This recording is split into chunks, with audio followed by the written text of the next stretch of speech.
Well, hey, I am so pumped to have some of my favorite people here with us today. We have Errol Morgan and his sons with us today, and they're going to introduce themselves in a little bit. But man, really, they are some of my favorite people. They're so special to my family. The Nathan, Caleb, and Samuel are like brothers to my girls. So I just thank you guys so much for coming in today and to be willing to talk with us about some really tough things. Some tough topics, some conversations that sometimes maybe people don't really want to step into some of these conversations, not totally sure how to step into some of these conversations. So thank you so much for coming and just being willing to talk to our students at 3D and just to have an open conversation about this and to share with them about some things that we can do. For those of you that are watching, please know that this is probably going to be an imperfect conversation. But that's okay. We really do think that having an imperfect conversation is more important than not having any conversation at all. And so that's what we want to do today. We're probably not going to say enough today. We're probably not going to say everything. We maybe won't say everything in the way that you're hoping that we would say things. And that's okay as well. So please just, please know that going into it. But we're hoping that this is going to be the start of a conversation. We don't want this to be a one-time thing that we then leave tonight and we move on and that's it.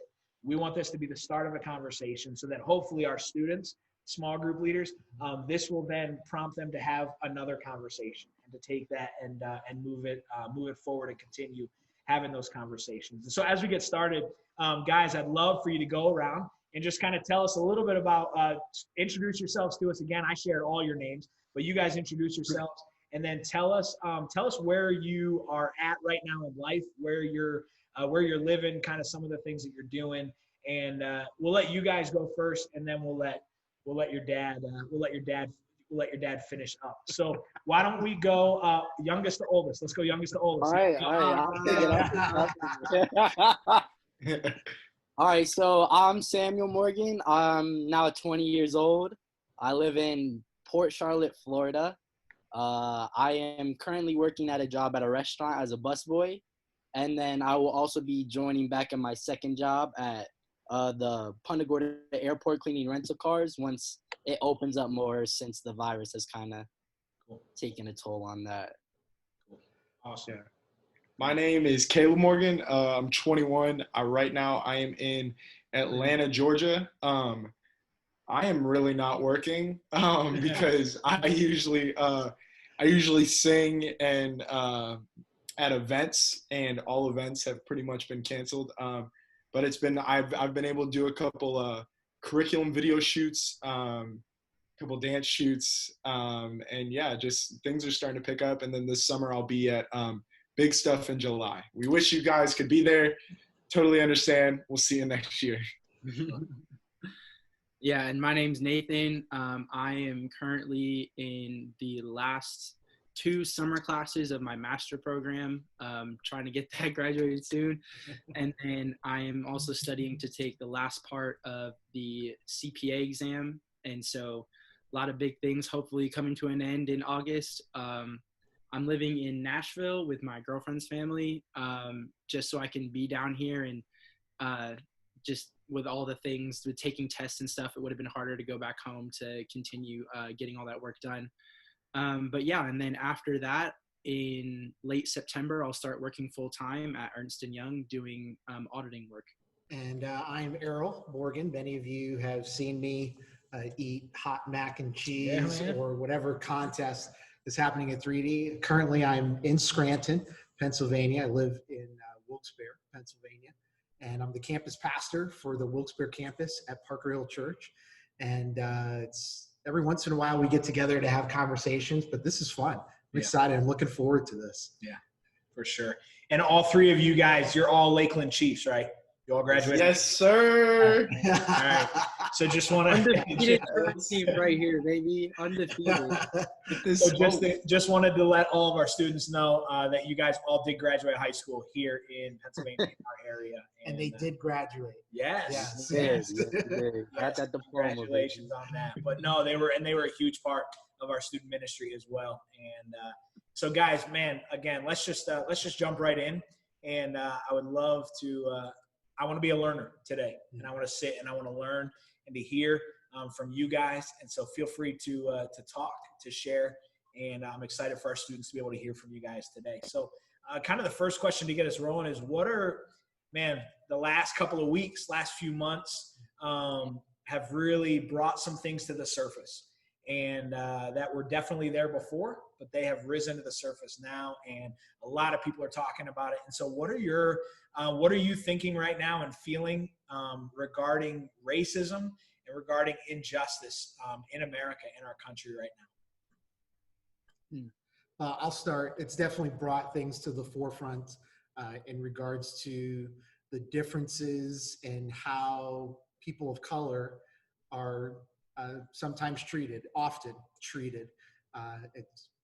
It'll help us to be honest today. Yeah. And so for me, some of the things that we've seen over the past couple of years, I am typically able to move past. Like, I'm like, okay, it's not in my neighborhood. It doesn't affect me directly, although I am sad. I am, for whatever reason, this latest one has been difficult for me to shake. And I've said this before, I'm typically a peaceful person, and it's just continued to stir up in me. If you go through the stages of grief, at some point I've been there. Denial, anger, frustration, bartering. And then ultimately I think there's hope. And this is part of those conversations. So just for me personally, it's been a lot of just different emotions that have happened as a Black man. Yeah.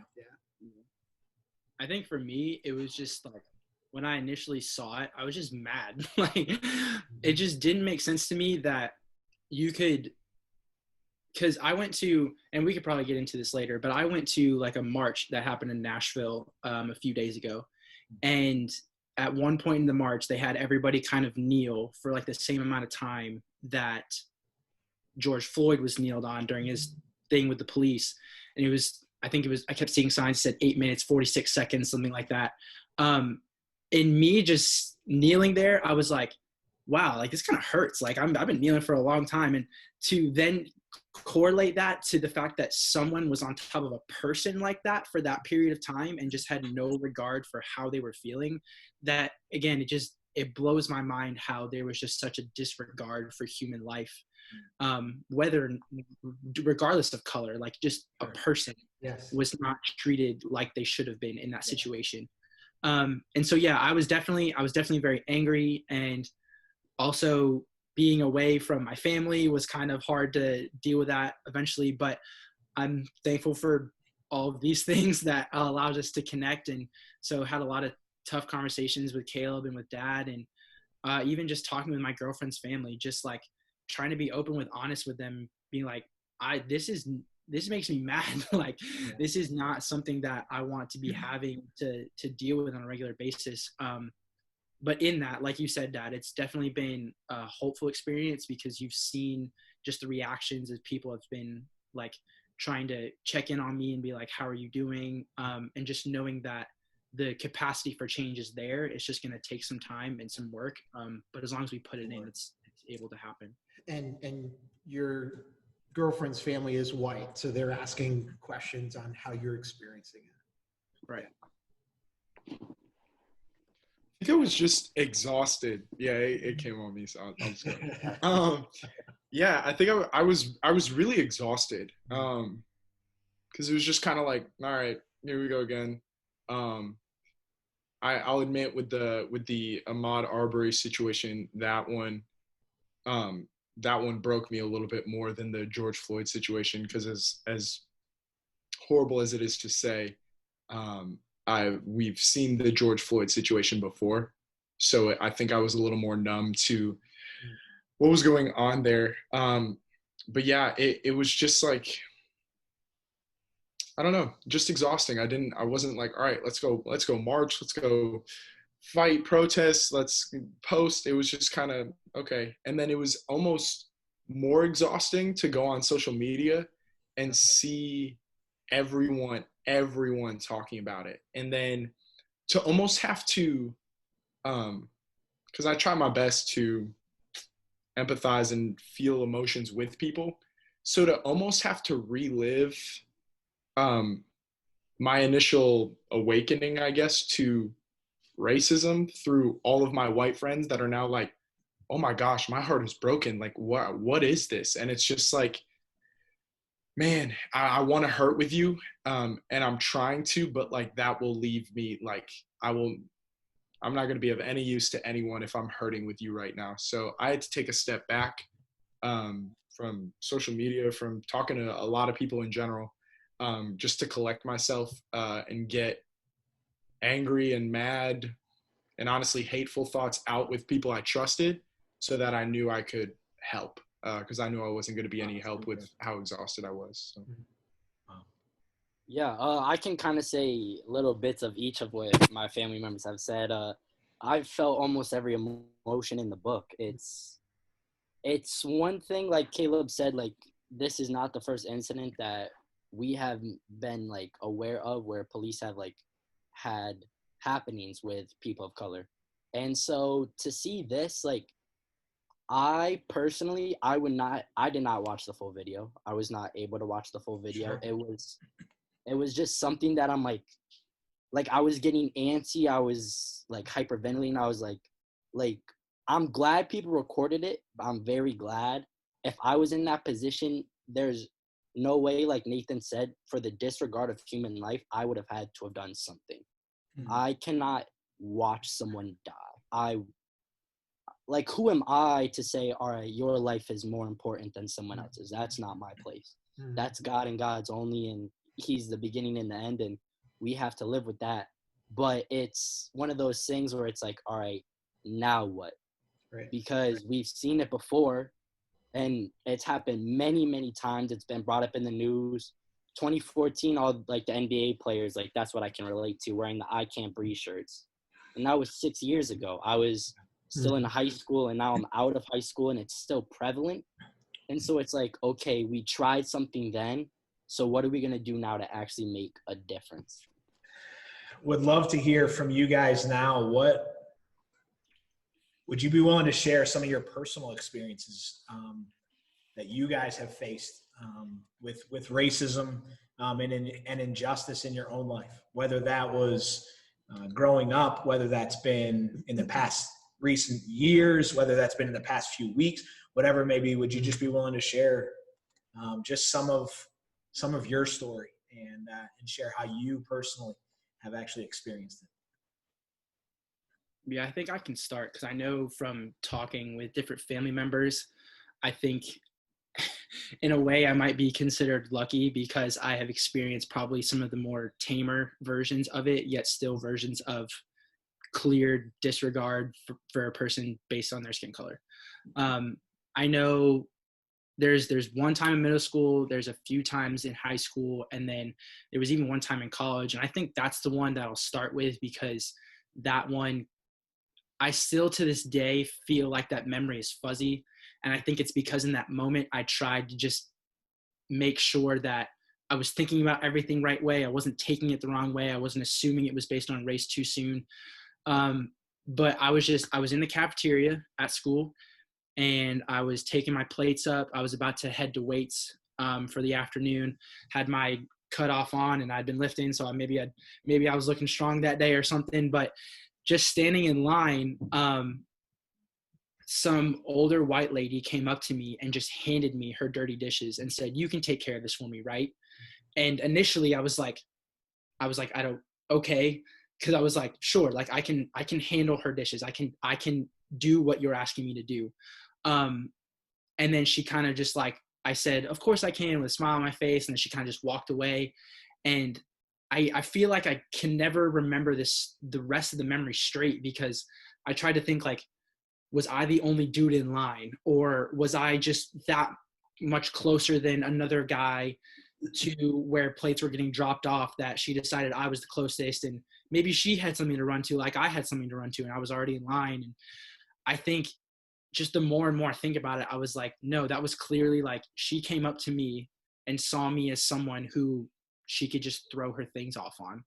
And that was definitely something that I think we pumped out a lot of reps on weights that day just because I was kind of upset by just it was just so much confusion and so much like, I don't know where to put this.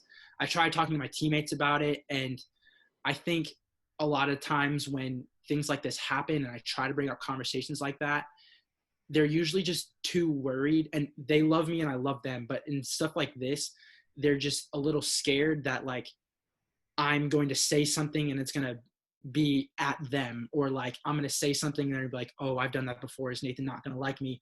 And I think in that moment afterwards, I just needed an outlet. I just needed someone to be like, yeah, dude, that was dumb. Like, and we love you. And if you need anything from me, like, just feel free to ask.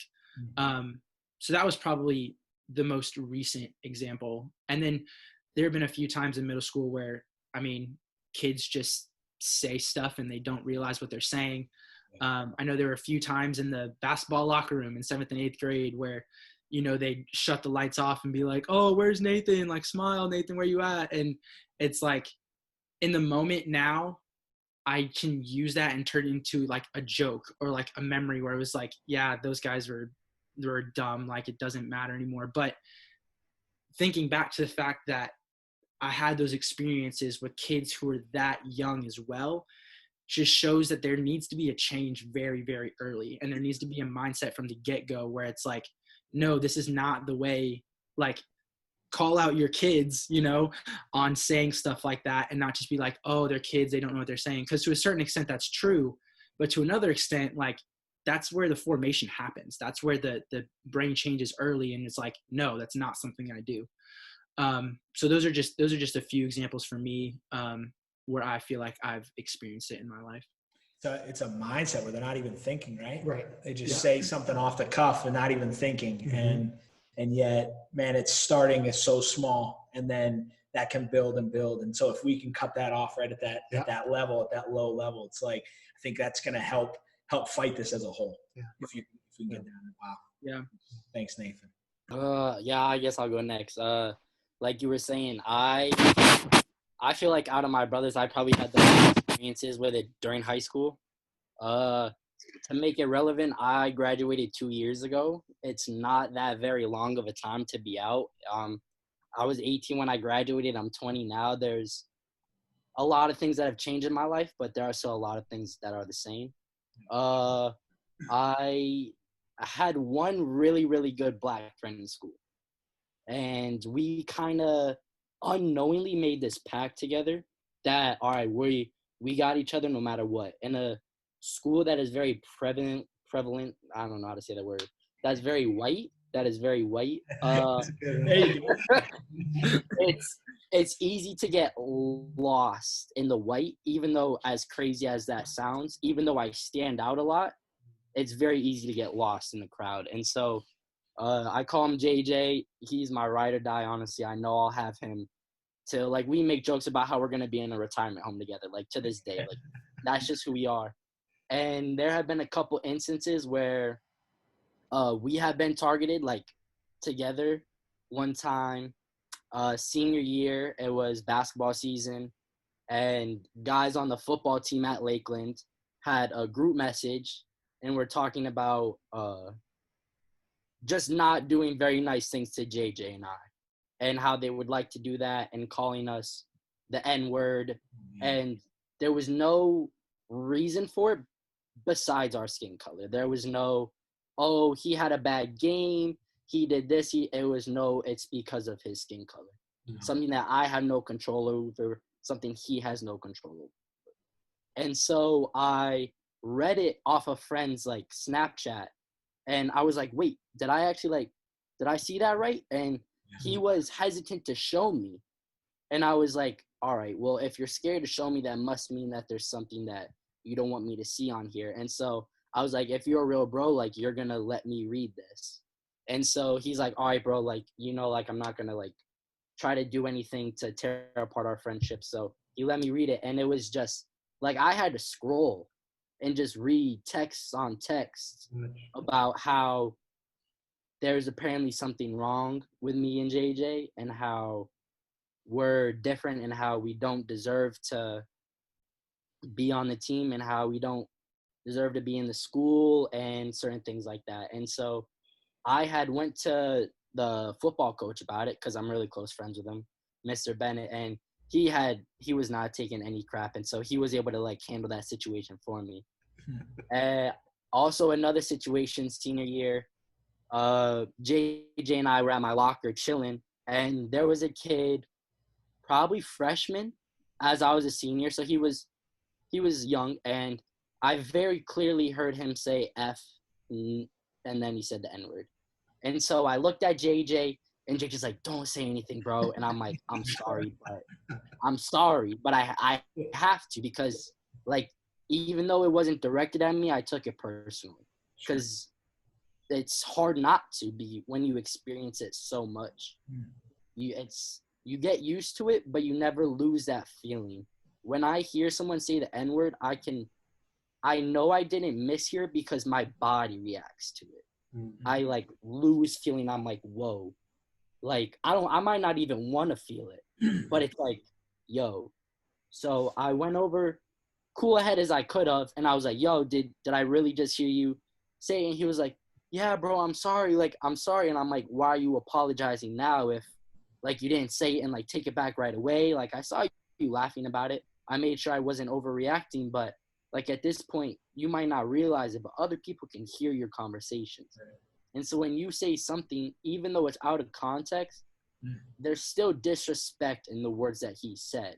Yeah. And so I went up to him and I was like, bro, like I was very, very angry, and I regret what I said, but I said, you're lucky I'm 18, so I wouldn't get in trouble, because that was the only thing that was holding me back, knowing that I was 18 and he was younger. That was the only thing in that moment where I was like, you're lucky, because I had so much emotion filled up that it was about to just explode. And so even though people might not realize it, like, just making that a little comment and they don't even know I hear it, it really does. Sure. It really does affect you. Yeah, I think I don't think I experienced too many blatant, like, just like outright, like, oh, they were being super racist things growing up. There was definitely the occasional racist joke that we laugh off, but really there's probably a deeper thing that needs to be tackled behind it. But we as high schoolers, we don't know how to do that, so we're just like, all right, we'll laugh, we'll make a joke too, it'll be cool. The one time that I remember, definitely remember blatantly experiencing it, it was a couple of years, it was probably 2 years ago. I was hanging out with some friends. We were doing a weekend away. We were just going to a cabin, hang out, going downtown, this nice little shop area, and hang out. And at one point, we were leaving, and we were heading back to the car, and this big white pickup truck passed us, and these country boys came by and whistled at the girls that I was with. And that's not that they were right. They were white. The guys were white. That part wasn't racist, but I was just like, hey, you don't do that. Like, that's not how you treat girls. Mom and dad told me that, and I believe it. So I was like, yeah, no, like, keep driving. Like, I didn't shout at them. It was just kind of like I made sure my voice was heard. I was just like, yeah, no, keep driving. And so they kind of pulled away. We're going down this way. And when we got onto the road where our car was parked, I guess they had turned around and come back. They didn't come down the road our car was on, but they passed the one adjacent to it. And they started catcalling the girls. Like, hey, I see you, yada, yada, whistling some more. And I turned around, and I don't know what I was about to do, because it was me against like four kind of strong guys. And I was like, I don't know what I was about to do, but I was like, this can't happen anymore. I was like, you guys need to, like, just leave. Like, you're not getting anything over here, my guys. Like, just drive away. And one of them had shouted, what are you going to do about it, N-word? And then a couple of them were like, yeah, you, N-word. And then they peeled away. I don't know if that's because they were scared of me. I guess they thought I could have taken them 1-on-4. But it was this, like, I kept walking towards them. I don't know what I was thinking. because I definitely would have got my butt whooped. And I wasn't going to verbally talk these guys down. But it was just like, it was this almost out of body experience where it was just like, am I, like, them calling me that almost like took me out of being a person, where I was just kind of like, I don't know, like very lightheaded. And kind of Nathan and Danny, what you guys were talking about earlier, it's like how we need to like hit it when it's young. If we ever get into a situation where we have to be very careful, or we have to figure out a way to respond to somebody who's being racist, it's already game over. Like there was no response where we can stand up for ourselves, where we're not seen as aggressive. There was no passivity that we can show where we're just standing back, where it doesn't seem like it validates their opinion of us. So I agree with what you guys said. It's like if we're already in that situation, like there's nothing we can do. There's nothing they can, like, it's just, it happens. And it's also, it's not so much that parents are teaching their kids how to be racist. They just might not be teaching their kids how to not be racist. So it's not that parents told their kids, hey, next time you see a kid with like curly hair walking with a bunch of girls, whistle at them and then call that kid the N-word. It's like they weren't necessarily taught how to hate. They just weren't taught not how to. Right. Yeah. Yeah, Caleb, on that statement, I think the one that's been going around a lot is it's not enough to just to say I'm not a racist. We have to start saying that I am anti-racist. Right. And, you know, like we are anti-child abuse, we are anti-slavery. We like being not a racist is more passive, but when we're anti, it takes some intentionality. I love what you guys are saying, and we've had these conversations in the last week or so, because there are certain things that you've shared with me that I didn't know. And then things that your mom and I have talked to you about, you know, even my in-laws not being comfortable with your mom and I being married. It wasn't what they were used to. For those of you who don't know, my wife is white, as you can tell from these gorgeous boys. But the idea that that hasn't stopped, you know, when I was a 6-year-old, people would say, hey, turn out the lights and let's see if we can find Errol.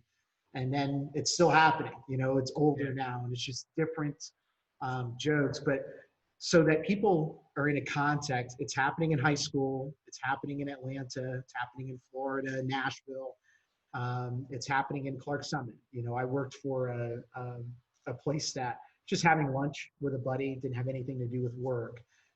But walking out of the store, we were going to eat outside. We had our sandwiches, and my eyes connected with a woman who was coming inside.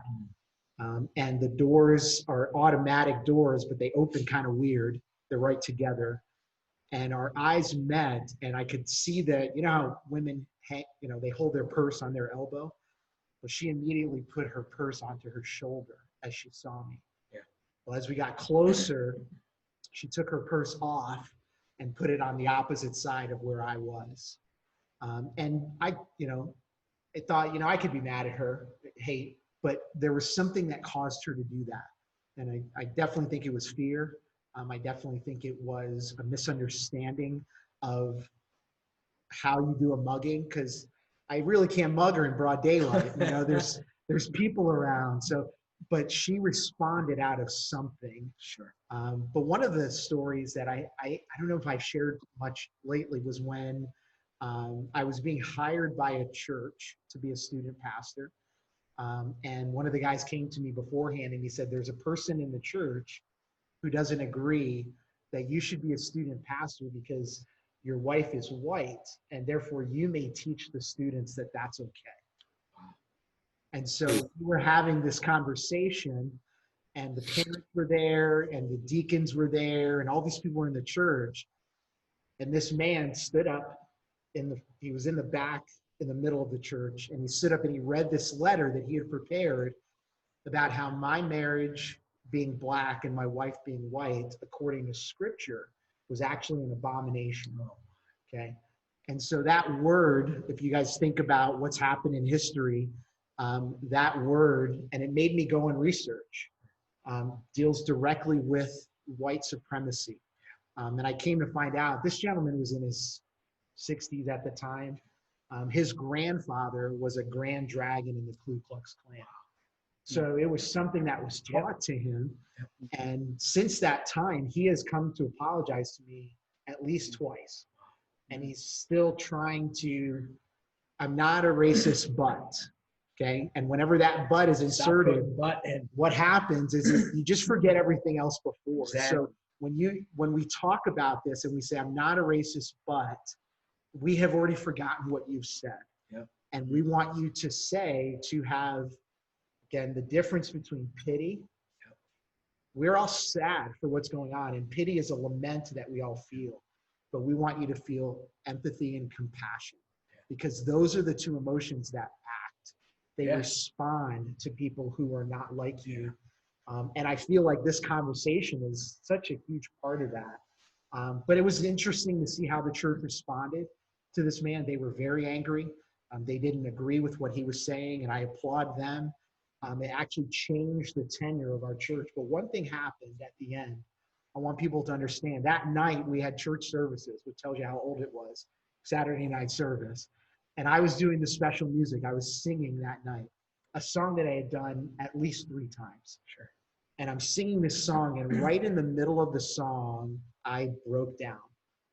I couldn't finish the song. I just started crying. And I remember my mom, Dorcas was in the cry room with one of the boys. Somebody ran back to her and said, here, I'll take your son. And my buddy came on stage, she came on stage, and we just, like, there's about 4 or 5 of us, we just embraced. Because this is what's happening in our country, is there's an explosion of emotion that's happening because it's happened so many times that we're just letting all of our anger and our frustration and I've told my boys, listen, don't fight unless you're defending. And these are some of the reasons where I'd be like, man, I'd be okay. Just don't fight, I'm telling you. But these are some of the areas where I'm like, you can't control the color of your skin. Right. You can't control who you are. No. And we want people to see color, but we want people to see that we are human beings just like they are. And we want to get to know them, just the same way as we want them to get to know us. And my buddy the other day said, I don't have a lot of white friends. He lives in this area. And I'm like, or black friends, he said. I'm like, I don't have a lot of black friends. We live in Scranton. Like how many people are up here? And it's really not about whether or not you can find people that are black. It's people who are different. Yeah. Because we know the nerds, we know the jocks, we know the people in school who don't run in our circle that we'll point a finger at and make jokes about, but we won't invite them to sit at our lunch table. We won't go over to them and say, hey, I'm working out, can you spot me? And they feel valued because we just took the time to get to know them, even though they're different than us. I know we're talking about race, but it just applies to so many different differences of people that we're trying to encourage and we're trying to help. And I think it goes back to in helping to move forward and helping to shut this down and help. It goes, but what you said is that it's part of it. It has to be empathy, and not just simply sympathy. Yes, but empathy. Like, I'm going to step into your shoe. I'm going to try to step into your world, into your life, and when I do that, that helps me to better understand and to better have compassion, to better love people like Jesus calls me to love, to better see people the way that Jesus sees people. Yeah. And so I think that's massive, massive. Thank you guys for sharing that with us. I'm sure that's tough to bring those moments, to have to relive those moments and to think through those moments. This next question, I really want us to be able to hear from you, because I think a lot of times, and maybe especially in our area, you guys live in the South right now, where it's different. and where, but yet your dad just said, and we kind of all just said, it's not only in the South. Right. You guys experienced it in high school. You experienced it growing up, and you grew up in the North. But here's the thing: is I think for a lot of times, a lot of people, we think, I just don't know where to begin, right? When I'm thinking about this, like I see these things. There's something I want to do. I know this isn't right. We talked a little bit about it, maybe as you were answering the last one. But some people, I think, just say, I don't know where to begin, and so then they just kind of stop. And that's kind of it. And so, or maybe they say, I don't feel qualified to speak up, right? Like, who am I? I don't really have a voice. Like, I don't, like, where do I start? And I don't want to say the wrong thing. Like, what would you say to somebody that's wrestling and really asking some of those questions? What would you say to them? Yeah, Caleb, you want to start? I know you've spoken to some of this. Yeah. So, just first off, get over yourself. No, I'm joking. That's not helping. Caleb, that's not what we said. I'm trying to release the tension because really I had this conversation with Nathan earlier today. I think if you live on social media and you just see like, all right, these are some books you can read, these are some movies you can watch, it's great, but it's an overload. And if you try to take 15 classes and you only have 8 periods a day, like you're not going to go anywhere. This whole thing is a long haul. Side note, I'm a little worried that this battle will not be fought as hard once it's not trendy. We'll get into that probably at some point. But my advice, maybe for somewhere to start, I remember a time when posting on social media was just a fake version of your life, and it's just this polished up version. But now it's how we define if somebody's racist or not. I don't need you to post on social media. I could care less if you post on social media. I'm going to try my best to assume that you are not racist until you give me a reason to believe otherwise. So what I need you to do when it comes to speaking up is have conversations, because I have different experiences with racism than Samuel, than Nathan, than my dad. Like, in the same family, we all have different experiences. So if there are Black people that you're close with, honestly, anybody who doesn't look like you that you're close with, just have a conversation with them. And not to say, hey, I'm so sorry, but like, what do I do? Just listen. Because it's great to educate yourself on what happened and how we ended up here, but I don't need the same thing that a slave in the 1800s needed. So if you talk to me and I say, hey, I'm a little uncomfortable when I walk into a room and it's just white people. Sure. And I'm able to say like, hey, just like, let's just laugh, let's joke, let's get my mind off it. Let me know that you're there with me. Cool. Wow. And that's awesome. So when it comes to speaking up, you don't have to know the right words to say, and you don't need to be our generation's next voice in the battle against racism. Like, you don't have to be the next MLK. But if you talk with me and the people in your circle, and you build a relationship with them, and you speak up for them whenever they experience it or on their behalf, but you understand what they want you to say, then that's a win. That's a huge win. Yeah, Caleb, I like what you said in regards to when you hear someone saying the N-word or making a joke and you're trying to decide in the moment what you're going to say, it's already too late.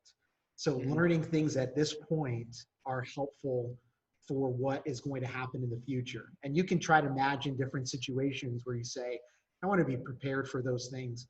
I like that. And one of the things as a leader, I know I'm a leader because of my position, but all of us are leaders because of our influence. Okay? And Samuel works at a job cleaning cars where the older gentlemen look to him because he's such a hard worker. He's an influencer. And Nathan's not the fastest runner on his team, but they wanted him on the team his senior year because he was a leader. He's got influence, okay? And Caleb, just go down the list, okay, of just all the different ways that people are like, I want you to speak into this. Samuel, Caleb, Nathan's not the only perfect child, right? Inside joke, sorry guys. But Caleb's got influence with a lot of other people. Dorcas and I take care of a baby on some weekends, and he's going to be 1 next month. And everything that I do with him when I'm being funny or trying to get him to laugh, he mimics. Okay, so high five, shake your head, dance, smile. He mimics, and so that is something that a pre-1-year-old does. And students, adults, when you're in a crowd of people, you have influence, and people will mimic what you deem okay, and they will negate what you go, I don't like that. It makes me uncomfortable. So as leaders, we want you guys to know that your presence makes a difference. And it doesn't mean that you have to go to a protest. That's fine if you do. I encourage you to, if you feel comfortable doing it, but you don't have to say anything. Your presence makes a difference. But more than anything, it's your circle of friends. It's the people who are closest to you where you start saying, man, what happened to that guy really hurt me. And you just share some of your feelings. I have friends who are struggling with this, and you start the conversation and you help them to know, and you start mimicking what you want people to say is okay and what's not okay. And yes, there's videos, there's books, there's different things that you can just educate yourself. I mean, what happened to George Floyd, you guys got to understand. It was a couple years ago that they, it was in Georgia. There was a county that had less than 1% African-American, and people were on Oprah Winfrey saying, we want to make this an all-white neighborhood. And they're saying, we feel safer. And I want to ask, why are they feeling that way? Yeah. But that's wrong. It's not so far removed. And parents, adults, I'm encouraging you, have those conversations with their kids. I'm telling my guys to, put their hands on the steering wheel when they get pulled over. Yeah. I want parents to start having this conversation and say, those people that are different, how do we respond to them? How do we treat them? And to try and help. Can you do me a favor? Yeah. You made a comment, I think you wrote it down, about mimicking. Can you just look right to that camera and say that same stuff? That was so strong. The younger generation mimics what we do because we're leaders, and we want them to mimic how we live our life, and that's being accepting of people. There's actually a code amongst Black people where if you walk past a Black person, you say hi. Okay. Like if you don't say hi, you're stuck up. Like, oh, you're uppity now. Yeah. And we can teach our kids, when you hold the door for someone and they say thank you, you say you're welcome. No matter who it is. They could smell, they can be overweight, they can be short, tall, Black, white. Those are the symptoms and the habits that we want our kids to mimic because it becomes habits for them later on. And students, you can be that same influencer as well, because there are people that are watching you. And you can be one that somebody else mimics as well. Absolutely. So man, step up and be that person as well. Wow, that's good. That's good. I don't know if Samuel or Nathan had anything. Yeah, kind of going off of just what Dad and Caleb said. The biggest thing I could say is have the tough conversations. Last year, Caleb and I worked at a summer camp together, and one of the weeks I did a Devo for our group, and the Devo was about getting to know someone before you make assumptions about them. And I'm not gonna lie, this is probably like one of like the proudest moments I've had personally, because there was a kid called Matthew, and I will never forget his name. He was living in a place called, what's it called? I call it JUCO, but it's called Joko. Johnson County. Johnson County. And there was a white kid who was probably 10 years old being picked on by 2 Black kids. And so me seeing this, I'm like, all right, the roles are reversed right now, but that doesn't mean that Matthew still doesn't have feelings. So I went over to talk to him, and I was like, yo, like, what's going on? Like, explain the situation to me. And he was telling me about how these kids were picking on him. And so I had a very good combo with Matthew that I never thought I would have with a 10-year-old. And it has personally, like, changed my life, like, to this day. I talked to him about how I had run-ins with people who did not treat me the right way, even though I wasn't doing anything wrong. Matthew was being treated differently because he was the odd man out in this place. And Joko, it is predominantly black. So Matthew being a white kid, he was the odd man out. And I related to that. And so I was able to talk with him about how it's okay to be different, but you also have to be able to learn to forgive people who think being different is wrong. Come on now. So I talked to Matthew and I said, Matthew, there's a lot of ways you can become a man. Age, like there's a lot of factors. I told him, if you are willing to forgive someone when you have done nothing wrong, you have become a man in my eyes personally. Wow. And I told him that. And this is a 10-year-old kid in Joko that I have not heard from him since. But this story still sticks with me today. And I told him, if you are able to go over to these two kids and say, I forgive you, you're a bigger man than I am. Because I would not be able to do that. Right. Like 18, 19 years old, I would not be able to say, I forgive you for treating me differently for out of something out of my control. And so Matthew's like, I want to be a man. And so Matthew walked over to these kids and said, I don't know what's going on, but I forgive you guys. Wow. And like, I didn't even know what to do with myself. I was like, this kid just like it was brave. Like, honestly, it was brave. It was mature. It was like, I would struggle doing that to this day. Sure. And he was able to put all of his pride aside and all of his pain and everything that he thought was wrong and say, I forgive you. And so I feel like those are some things that even us as people of color need to learn. Mm-hmm. We have people that might look at us differently, but they're not used to us. And that's okay. White people are not comfortable around black people, and that's the way life is. Like, just how we are not comfortable in front of cops, they are not comfortable around us. Actions out of our control have led to that, but we can still make a difference. Yeah. And so it's just making those conscious decisions of, okay, I'm going to go out of my way, something that I don't want to do, and just be able to forgive.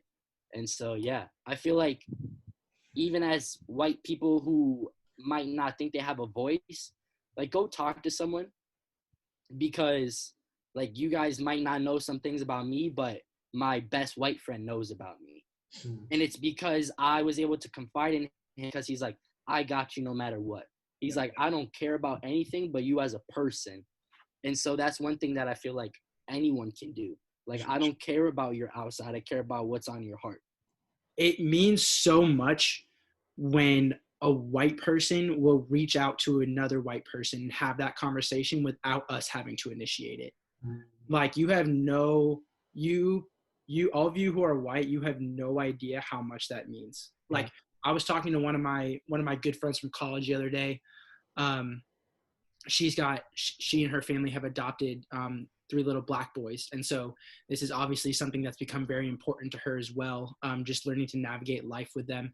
And so we were discussing a lot, and I guess my words were kind of motivating or something, because she told me that later on, she ended up going and texting her grandmother, who she knows is openly racist, just to not even like call her out on it, but begin a dialogue to the point where she eventually can be like, hey, like, these are things I've noticed in your life, and I just want you to know, like, that's not okay.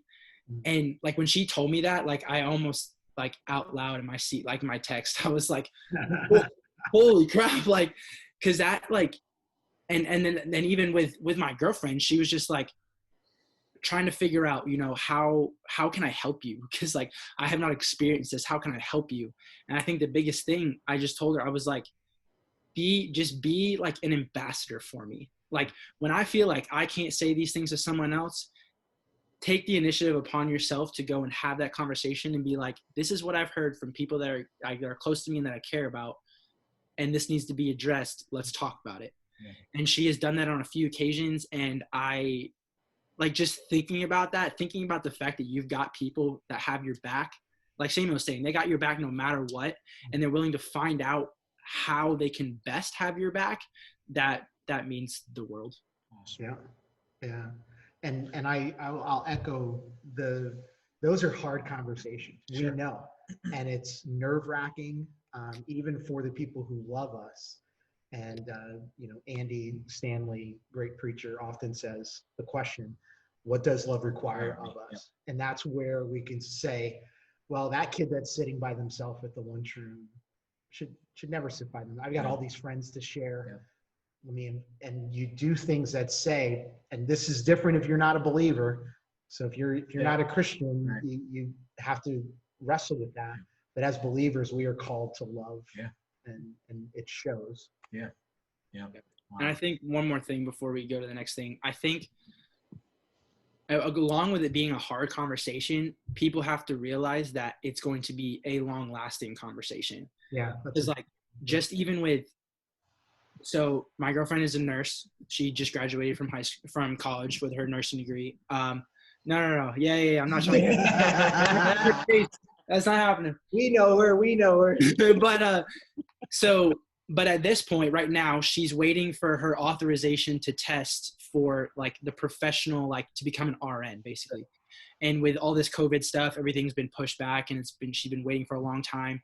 And she's expressed to me multiple times, like, yes, she's put in the work in school, but like, I don't want to start digging down into prepping for this test until I know when like this date is going to be. Like, I want to know when to prepare for this to be ready for. And people just have to know, like, there's not an end date on this. Like, this is going to be something that I would hope that one day, since I know racism isn't going to go away completely, I just hope that it gets pushed so far to the edge that it's something that like we really don't have to worry about as much as the mainstream anymore. But until that day, we have to realize that this isn't something that's going to end. Right. And be willing to just put your head down and grind, and obviously just ask God for the strength to sustain us through all of that. Yeah. So that's just another thing to think about in respect to having conversations about these things. So how about this one? How does the gospel shape our thinking and our response to racism and injustice? You said like, hey, this is for followers of Jesus. Like our response and how Jesus calls us to love. Yeah. Like that's, so yeah, for the gospel, for those of us that have a relationship with Jesus, that we've been changed, our lives have been changed by Jesus, changed by the gospel. How does that impact our response to racism?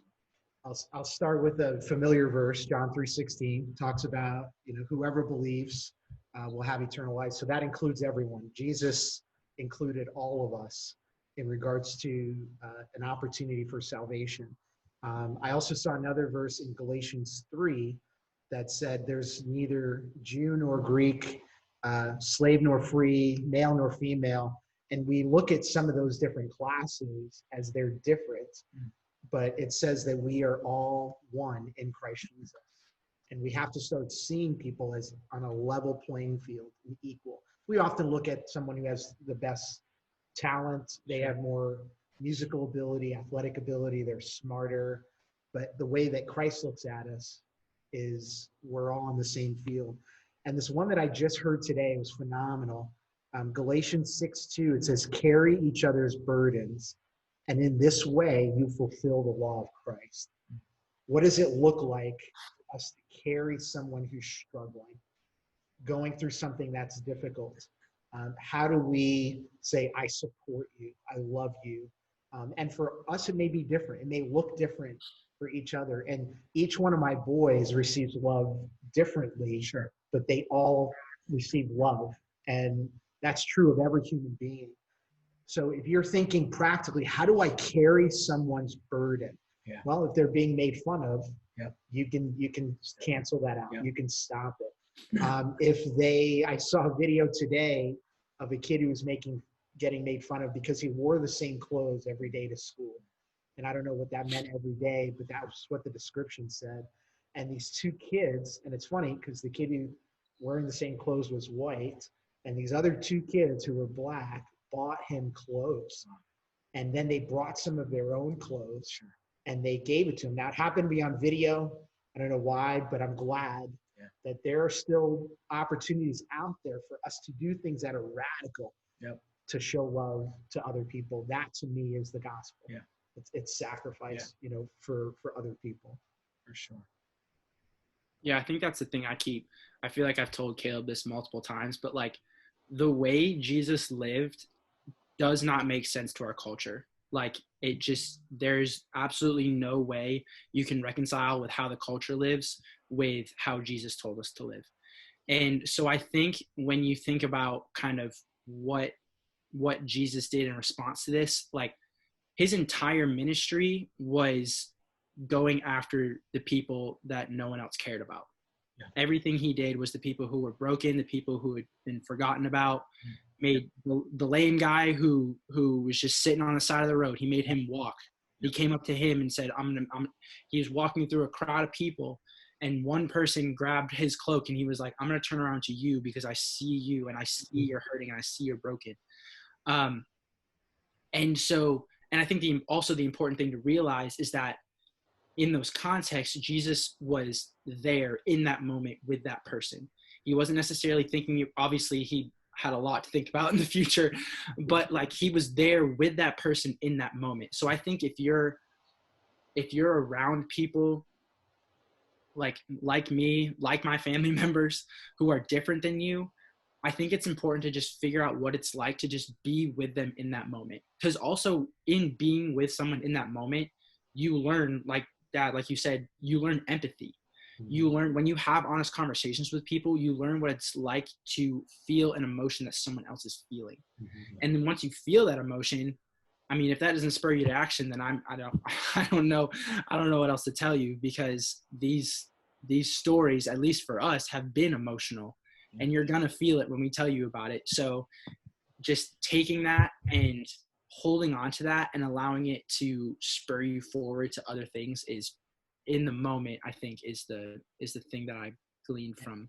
And I want to say, Nathan, I love what you said, because to be in the moment, your mind races when we're busy, and our enemy would want nothing more than to have us be busy so that we stop focusing on the moment, being present in that moment. And that's the opposite. We really have, in this COVID season, learned what it's like to pull back.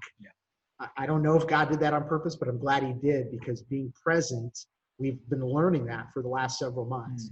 And it behooves us to continue in that vein. Yeah, good. All right, so I have the two preachers. Oh, yeah. Do you guys have anything? If not, we can run to our last question. Yeah, no, I got some. I got some. I have a Bible verse, low-key tatted on my arm. It stands for Romans 1:16. And it says, "For I am unashamed of the gospel of Jesus Christ, for it is through he who saves." And I feel like in a way that can be translated to, I am unashamed of who I am as a person through Jesus Christ.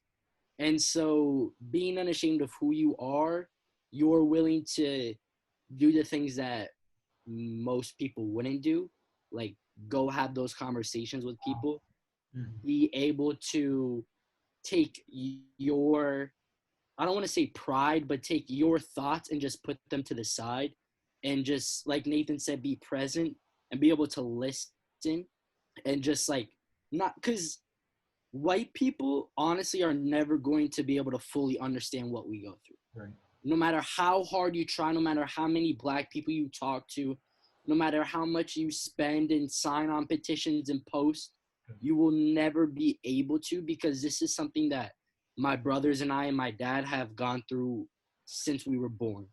From the time we came into this world till today, we have been dealing with this. And so even if you're 2 years old, you still got 2 more years on someone that is 40 years old, that has never experienced that type of scrutiny or hate or violent thoughts or actions put towards them. And so it's just being able to be like, all right, I know who I am, but I want to get to know who these people are and see. I mean, I love myself. I'm not gonna lie. Like I've learned to love myself through other people not loving me. Yeah. Through those hard things that I've had to go through. So I feel like if I can get through it, then it's like just take the chance on someone. Like if I'm able to go hang out with white friends in front of all white people, you can take the time to go talk to a black person. Yeah. Because like Nathan said, it means the world to us to like take time out of your day to be invested in us. Yeah. That's I love what all you guys said. Where do I start? So I think what you all kind of said, like, were the two words that I think all kind of encompass what all of us were trying, what the three of them were just trying to say, and what I'll try to say is love and understanding. I had a friend, blew my mind when he put it like this. He said, you have to love accurately. The idea that, Danny, if I was like, oh, let me just like get you these gifts and like, let me like bring you food and like do all this stuff, but you're like, hey man, I'd rather just spend time with you and hang out. Yeah. Like, I need to have a conversation with you and get to know you well enough in order to understand how to love you.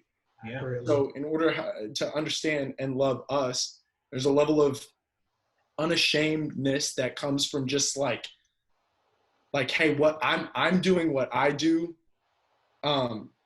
because I rock with Jesus. Like, it's not like my name, Caleb Morgan, is not at stake. The name Jesus is at stake because that's who I'm representing. So represent, yeah, you already know. So like, there's this level of understanding that needs to come from love. And I'll be straight up. If you don't consider yourself to be a believer, that's totally fine. I don't expect a whole lot out of you in this situation, because I feel like in that way, there's a moral ground that has to come from your opinion, and our moral ground comes from somebody who said it for us. I mean, like, heck, I was in a relationship 8 months ago, and I thought I was going to get married to the girl, and we don't talk anymore. like there's like, there's this opinion-based, or there's this action that comes from opinions that it's like, unless I'm basing that off of somebody who came before me, who told me how to do this, I don't expect you, like, your opinions, it's going to change. And that's totally fine. But yeah, so love accurately. Dad, kind of like what you said, the most famous verse everybody knows, John 3:16, for God so loved the world that he gave. I think what people miss in that beginning part is that it said, for God so loved the world, he gave. Yeah. Love, there's a requirement to love. You have to give. Yes. So there's not just this like, oh, I love you. Like, there's action required to show that. And God wasn't just like, I mean, like, I guess I'll like send my son and like kill him or something. I don't know. Like, it was like, oh, you all have sinned. Somebody needs to pay the price for that. I'm going to send my son to die for you on my behalf. There's an accurate understanding of the type of love that was needed. Yeah. So yeah, just there's an understanding, there's love, there's an accurate love that's needed. That if that's not coming from a spiritual standpoint, I don't think it'll last. Or your opinion could change. Yeah. So. Dude, we got a really big microphone here. Your boys just did a nice big old mic drop on that. So that was good. We got a big old microphone here. 3 preachers in the house, man. Let's go. Awesome. Well, guys, here's our final question. We'd just love to hear, how can we live out peace and justice together in tandem? How can we actually do that? I think it's funny that you say that and use those 2 words specifically, because Caleb and I were both talking about this. Because so one of the things we both, it was Thursday. I went to a march in Nashville, and Caleb went to something in a courthouse in Buford. It was a protest. Yep. Yeah. And obviously there's tons of people there, chants going on. And one of the chants that people kept saying that Caleb and I were just kind of like thrown off by was they kept saying no justice, no peace, like N-O. So if there's none of this, then there's none of that. And Caleb and I were kind of just thinking like, Caleb put it perfectly. He was like, that's basically saying if you don't, then I won't. And that's like a kind of childish way to think. Like, oh, I'm not going to do it because they didn't do it. Whoa. Like, oh, come on. So I think, and then again, Caleb, I feel like I'm stealing your thunder because of the conversation we had. You spoke first, man. It's all good. You spoke first. This is a conversation we had. He saw another sign that instead of the word N-O, it said K-N-O-W. Yeah. So no justice, no peace. Yeah. And I think for those of us that are Christians, that can understand the gift of grace that was given to us by Jesus. Yeah. And we don't deserve that. Like technically us receiving that is not justice. Like us receiving justice is us being separated him forever. Yeah. And so I think even to just go back and think about not even necessarily the justice that we've received, but the grace that we've received, we want to then go pursue that for other people. So I think just, and again, like in the life of Jesus, he calls us to a standard that doesn't make sense. Like it doesn't, like Samuel, like it doesn't make sense for you to tell that little kid to go forgive someone else when they have done absolutely nothing to deserve that forgiveness. Right. Yep. Like even with us, like I think it's hard sometimes for us to figure it out because all our life, with running or playing basketball, like if we won something, it's because of something that we did. Yep. Like it's because we put in the work and earned it. Right. But this gift that we have is not earned, and it's crazy and it doesn't make sense. But from that should come something that we just want to be able to give to other people. Yes, come on. Yes. And so I think it's more so justice and peace are definitely something we need to be pursuing, but coming from the realization of like, why are we pursuing justice and peace? It's because we've been giving something that we don't deserve. So why don't we go give that to other people as well? Wow. Dang. Come on. Sorry, that was tandem to me, Caleb. Shout out, Caleb. I just need some time to think about an answer now because he stole all my answers. All right. So while you and Sam were thinking, I wrote down 4 questions that I saw throughout the last couple of weeks. And I've seen that no justice, no peace, where it's actually N-O Jesus, N-O peace, and knowing Jesus also knows peace. We'll never reach complete peace until Jesus comes back. We know that. Yep. There's always going to be husband-wife arguments, brother, sister, brother, arguments. There's like, you're always going to be nervous when you're speeding because you're doing something like that stuff will always happen. But when we, again, get to the point where we're like, okay, this is something that we want, and it's not just emotion, it's something that I actively want to do, then here's a couple questions. The first one is ask yourself about your part. Not everyone has been, I think we all have a little bit of racism in us, me included. I think we've all had just a piece, but not all of us are responsible for what's going on. And so the guilt that you feel may cause you to be inactive. And it's like, well, no, you didn't do anything wrong, but you love your fellow brothers and sisters in Christ. And so, like Nathan said, you can be, so evaluate your part. And if you're a racist, confess it. Yeah. Ask God. God, it says that if we confess, he is faithful. He's going to do it. And so cry out to him and let him know where you've messed up. Just don't wallow in that pity. From that, ask yourself, what can I do differently? Yeah. What can I do differently? It could be something small, inviting a friend over the house, leading your kids better, voting differently, holding the door for people. Like it could be big, it could be small. Slow down, enough to say, what can I do differently? And I love it. If I can stop, I love it that you put differently on the end of that. Not just what can I do? Yep. Because I think we've done enough for a long time, and it hasn't really done very much for us. Right. But what can I do differently? Differently, yes. So man, I'm sick of doing that. let's do something do different. something different. That's And there's good. so many creative minds out there. God's speaking to you. Speak up. Ask yourself, what did I learn? What did I learn as a result of everything that's going on? And because I feel like this generation that's seeing all this turmoil is going to make such a huge difference down the road. I have so much just hope for the students that will watch this and the people that will say, I'm just gonna be different. And then the last one is, how can I make it better? And it goes with that second one, but everyone can do something small to make it better. Whatever that is. It's tiring in some instances. It's you may feel insufficient to do those things. Your insecurities may jump in, but we can still learn to do something just a little bit better. Yeah, I mean, personally, I feel like justice is a very big word. There can be a lot of ways where you serve justice.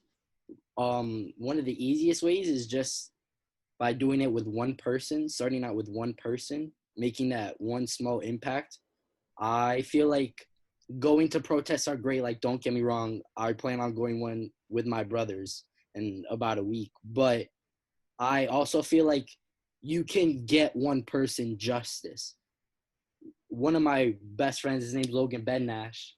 I had a run-in with a kid who called me the N-word in school. I was very frustrated. I called him. He came out of class. He walked the halls with me. He calmed me down. He served me justice. He gave me justice by saying, yo, I might not be able to help everybody, but I can help you. And so when we say justice, it's like, I want to get justice for every black person, every colored person. Just get justice for that one kid across the street first, and then hit another kid, and then hit another kid. When you say hit, you don't mean hit them, right? No, don't hit kids. Don't hit kids. But go get justice for that one person. Go get justice for that person who you saw got called that word, and they're feeling it right now. Go get justice for that one kid who might not have done something well, but he know what he did wrong, and you go help him. All right, how are we gonna fix it? Yeah, there's a lot of ways where you can serve justice for someone, and it doesn't have to be for everyone, if that makes sense. Yes, that's very good, buddy. Yeah. Bro, you just freaking dropped a bomb, dude. Bro, that justice is the definition of justice is getting what you deserve. Sometimes you deserve punishment. Sometimes you deserve protection. Samuel, you didn't deserve. Samuel, you getting served justice, not you getting punished. It was you feeling protected from a friend. Yes. I've many ideas. I'll try not to go off, and I'll try to condense it. So justice, and kind of like what we mentioned earlier, justice and forgiveness go hand in hand. Like you can't have one without the other. So I think when we're ready to forgive, then we're truly ready for justice. Because I mean, kind of like what Nathan mentioned earlier, when I went to the protest that I went to, I was actually pretty disappointed. I was expecting, maybe it's because I went in with too many expectations. I was expecting to feel this deep connection, but kind of like what we mentioned earlier, one, nobody was having conversations outside of the group that they came with. And two, I noticed a lot of people avoiding the 2 or 3 police officers there who, when I first showed up, they were helping a girl who was having a seizure on the ground. It's like, they literally, like, they're protecting us, and you're gonna assume of them the same thing that a few of them assume of my whole race. Like, it's side note. But yeah, so I think there's a level of justice, and then when it comes to peace, like how Nathan was saying, like, no justice, no peace. Peace is a fruit of the Spirit, which means peace comes from within you. Yeah. Love, joy, peace, patience, kindness, goodness, faithfulness, gentleness, and self-control. You already know, it comes, hey, you gotta wanna, baby. Comes from within you, which means if it doesn't exist, then either A, you haven't asked for it, or B, you've given it away. So the idea that there needs to be peace and justice, peace you may need to go first when it comes to peace. You may need to put your neck on the line. Because when we talk about peace, it's like being in harmony. Maybe you've heard that. And for me as a musician, when harmony is two notes that when played together, they sound really good. Right now, the world is playing a really funky note, and I might not want to harmonize with it, but it's my job. If I want peace, if I want harmony, I've got to find the note that harmonizes with it. And the cool thing is, there are a bunch of notes that, like, there's not just two sets of notes. It's not like, well, if you do that, then I have to do this. There are tons of things that I can do to be in harmony with what's around me. That's good. But there's a level of understanding and conversations that come through that. Maybe for Samuel, it's like, hey, I need you to walk with me through the halls and talk me down. For me, maybe it's just like, yo, come over, let's play video games. If you can make brownies, make me brownies. That'd be awesome. Like, I don't like, there's so many different things. There's not just one thing you can do, and you don't have to do all of it. You can just do one to be at peace and justice. Like Samuel said, it's not just like protesting and signing petitions. It's just focus on maybe giving people the good that they deserve. Mm-hmm. I'll stop there before I keep going. Wow. Well, guys, thank you so much. That is, wow, that's a lot. And that's like I'm trying to drink from a fire hydrant. Yeah. And so I love it. I love the conversation that you guys had. And I love it because I think it's, when we think of this, we can so easily get paralyzed by the fact that I have to do all of these things. Like Samuel, you talked about, you said, I have to do all these things. And then when we think like that, we end up not doing anything, right? Because it's so paralyzing. But you just say, no, who's that one person? Who's that one person that I can go after? Who's that one person that I can help? Who's that one person that I can show compassion and love towards? So guys, thank you so much. So grateful for you guys. Man, I love you guys so much. My family, we love you so much. I know our students and small group leaders, they love you as well. So thank you guys so much for doing this for us.